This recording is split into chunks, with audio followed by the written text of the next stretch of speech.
الحمد لله الملك الديان والصلاة والسلام على نبينا محمد سيد ولد عدنان وعلى آله وصحبه وتابعيه على مر الزمان. أشهد أن لا إله إلا الله وحده لا شريك له المنزه عن الجسمية والجهات والزمان والمكان. أشهد أن محمدا عبده ورسوله الذي كان خلقه القرآن. أما بعد عباد الرحمن فإني أوصيكم ونفسي بتقوى الله المنان القائل في كتابه القرآن: أعوذ بالله من الشيطان الرجيم. إن الذين يتلون كتاب الله وأقاموا الصلاة وأنفقوا مما رزقناهم سرا وعلانية يرجون تجارة لن تبور. Sadaqallahul azim. Marilah kita terus mensyukuri apa yang telah anugerahkan Allah kepada kita. Anugerah kesehatan, anugerah rezeki yang banyak, usia yang dipelihara, dan yang paling utama hidayah yang terus dipupuk dan dijaga di dalam setiap langkah dan upaya-upaya dalam menjalani kehidupan kita sehari-hari. Hidayah adalah segala sesuatu yang diberikan oleh Allah, terutama hal-hal yang berkaitan dengan keyakinan kita atas kehadiran Allah, di mana iman selalu terpelihara, dan dengan keyakinan kita akan terus menjaga. Tidak banyak manusia yang terus dipelihara hidayahnya, bahkan tanpa terkecuali anak Nabi sekalipun Kan'an. Ketika hidayah tidak diberikan, maka ia pun tidak termasuk golongan orang-orang yang beriman. Ada juga ayahnya yang terus memperjuangkan akidah untuk mengajak umatnya meyakini dan mengimani atas apa yang kemudian disampaikan kepada umatnya tentang keimanan, tapi ayahandanya memproduksi hal-hal yang menggelincirkan keimanan. Banyak yang kemudian kita pelajari dari hal ihwal hidayah ini, dan tentu hadirin sidang Jum'ah yang dimuliakan oleh Allah, kita hari ini masih diberikan dan terpelihara hidayah sehingga kita mampu menggerakkan seluruh potensi yang dimiliki oleh jasad kita untuk bersama-sama menunaikan ibadah sholat Jumat. Sholawat beserta kemuliaan marilah kita curah limpahkan kepada paduka yang mulia Kanjeng Nabi Muhammad Rasulullah sallallahu alaihi wa alihi wasallam. Di dalam kesempatan yang mulia dan singkat ini, khotib berwasiat kepada dirinya, khususnya dan tentu umumnya kepada kita yang hadir dalam sidang Jum'ah.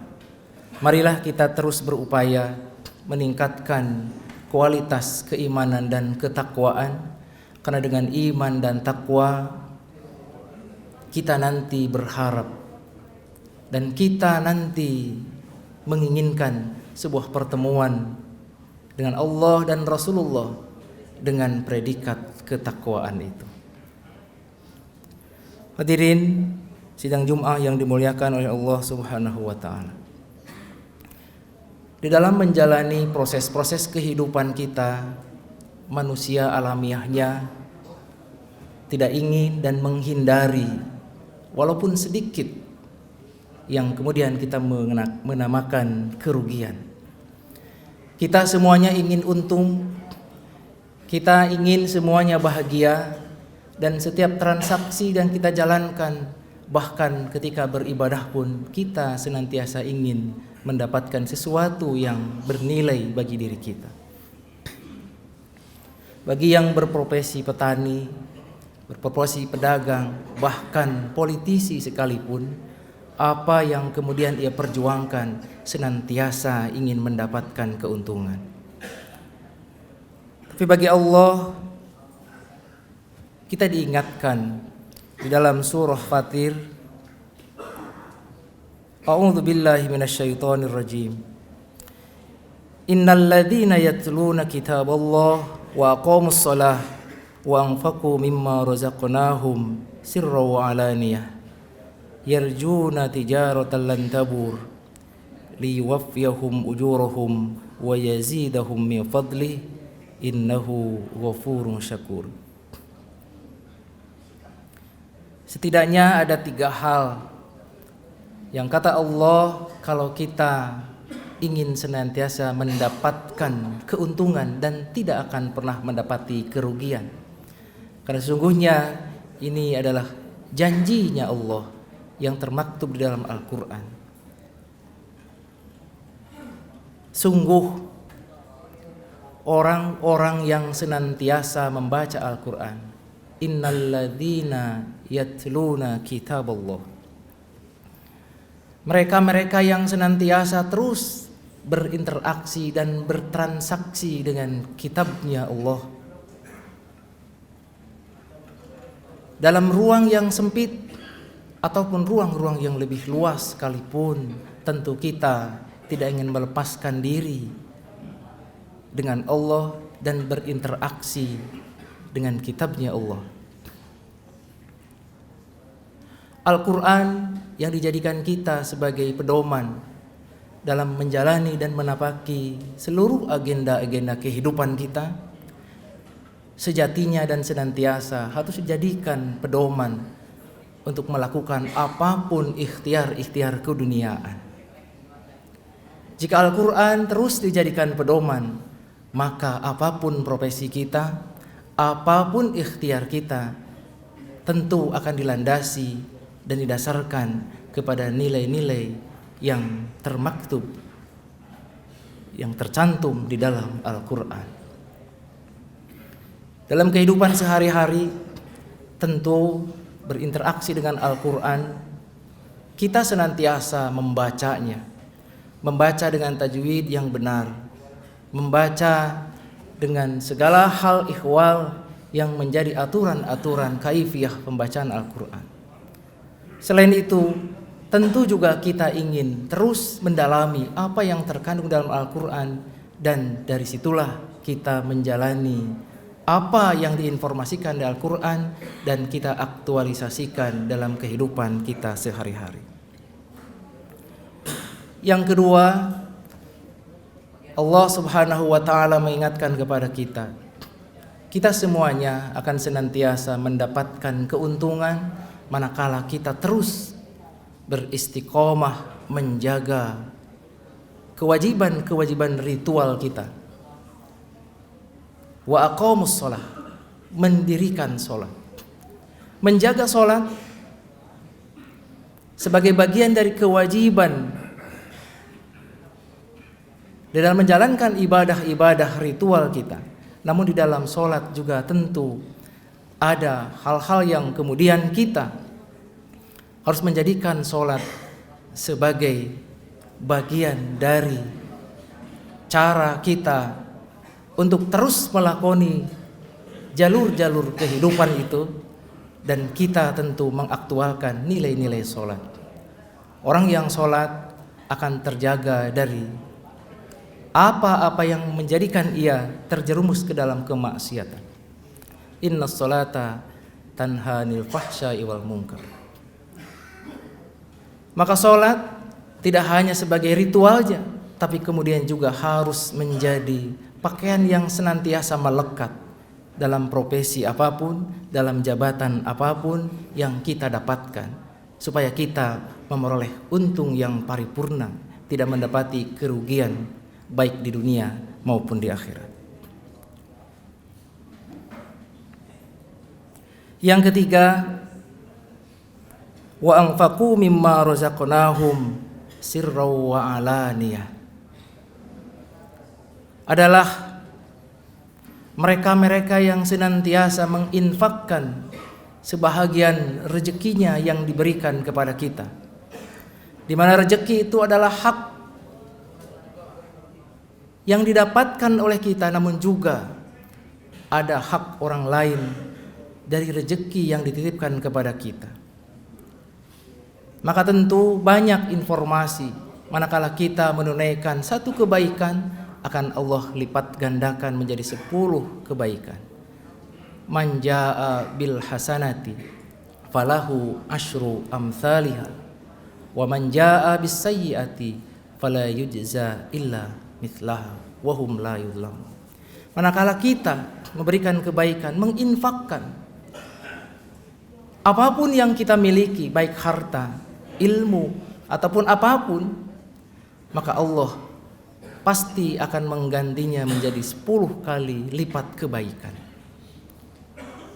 Baik dalam posisi yang terang benderang, menginfakkan itu boleh secara terang-terangan, ataupun wa'alaniyah, secara tersembunyi. Terkadang kita ketika menginfakkan harta atau sebagian harta kita, cenderung ketika menghindari hal-hal yang sifat kuantitatifnya lebih besar, kita menunjukinya atau melabeli sebagai hamba Allah. Tapi ketika memunculkan nama kita seolah-olah dengan kuantitatif yang besar, kita menyebutkan dan mencantumkan nama kita. Padahal kalau kita identifikasi makna hamba, sesungguhnya adalah julukan atau predikat yang paling tinggi di hadapan Allah. Bahkan Kanjeng Nabi Muhammad dipanggilnya sebagai bi abdihi, adalah hambanya Allah, yang pada kala itu ketika Nabi Muhammad diberangkatkan dari Masjidil Haram ke Masjidil Aqsa, subhanalladzi asra bi abdihi laila, tidak menggunakan bi Muhammadin, padahal yang diperjalankan adalah Kanjeng Nabi Muhammad, tapi kemudian Allah menyebutnya sebagai bi abdihi, hambaku. Maka sungguhnya kita berharap Allah memanggil kita sebagai hambanya. Maka tentu ketika kita menginfakkan harta dengan menggunakan hamba, bukan dalam kerangka menghindari sesuatu yang dianggap berat. Tidak terkecuali kita ingin berharap bahwa kita dijuluki sebagai kekasihnya Allah, hambanya Allah subhanahu wa ta'ala. Maka kemudian Allah mengatakan, itulah yang insya Allah yarjuna tijaratan lan tabur. Mereka itu adalah orang-orang yang mengharapkan transaksi perniagaannya, perdagangannya tidak akan pernah merugi. Bahkan Allah di ayat yang ke-30 menegaskan dan bahkan menambahkan,